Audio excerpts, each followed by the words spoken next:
On part en Grande-Bretagne, où on ne peut presque parler d'opération de la dernière chance pour Boris Johnson. Un Premier ministre empêtré dans le scandale après les révélations sur les fêtes et les pots de départ organisés en plein confinement. C'était open bar à Downing Street et ça a beaucoup choqué les Anglais. Les conclusions de l'enquête administrative seront rendues cette semaine, d'où l'idée d'allumer une série de contre-feux. Laure Van Ruynbeck, vous êtes notre correspondante à Londres.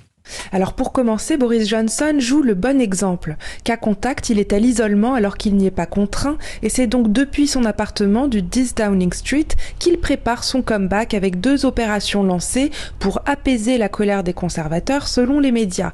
La première aurait été baptisée par Bojo lui-même Opération Save Big Dog, Opération Sauver le gros chien. Autrement dit, quelles têtes vont tomber à Downing Street pour sauver celle du Prime Minister. La deuxième est l'opération Red Meat, os à ronger. C'est une série de mesures que le gouvernement compte prendre pour courtiser les conservateurs, comme la fin des restrictions liées au Covid, l'envoi de militaires dans la Manche pour refouler les migrants ou encore le gel, voire l'abolition de la redevance de la BBC. Le nom des 2 opérations a été démenti par un porte-parole. Les vieilles recettes à la Bojo remises au goût du jour qui font écrire à certains chroniqueurs que l'ère Boris Johnson n'est peut-être pas terminée. Laure Van Ruynbeck, correspondante d'Europe 1 à Londres.